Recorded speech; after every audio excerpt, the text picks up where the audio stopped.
नमस्कार. स्वाद अनोखामध्ये तुम्हा सर्वांचे स्वागत आहे.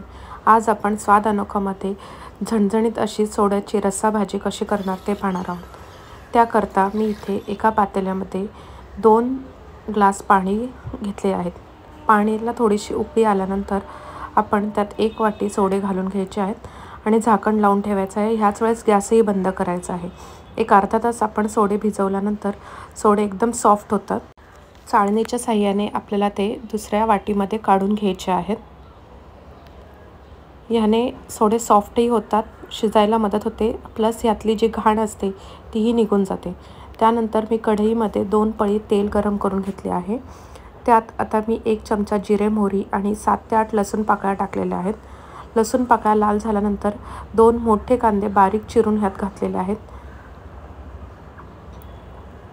1 मिनिटाकरता मी इथे झाकण ठेवलेलं आहे त्यावर, जेणेकरून कांदा सॉफ्ट होईल. कांदा सॉफ्ट झाल्यानंतर मी ह्यात अर्धा टमॅटो बारीक चिरून घातलेला आहे.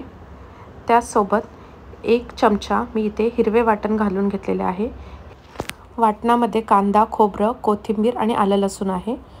त्यासोबत मी इथे अर्धा चमचा हळद, 1 चमचा काश्मीरी मिरची पावडर आणि 2 चमचे घरातला कांदा लसूण मसाला वापरलेला आहे.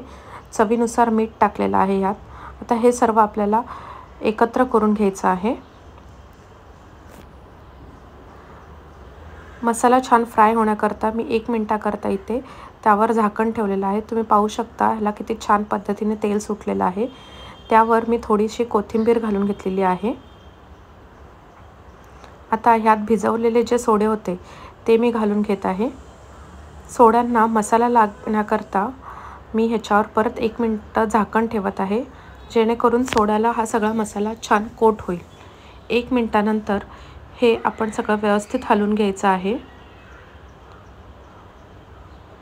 आणि त्यात मी 3 ते 4 कोकम घालून घेतले आहेत आणि 1 ग्लास पाणी गरम करून ह्यात घालत आहे. तुम्हाला जेवढा पातळ रस्सा पाहिजे त्याप्रमाणे तुम्ही पाणी ॲडजस्ट करू शकता. जास्तही पातळ ही भाजी चांगली लागत नाही, थोडी अशी ओलसरच ठेवायची.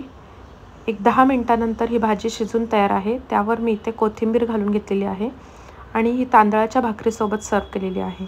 रेसिपी आवडली असेल तर please like, share, subscribe. Thank you so much for your support.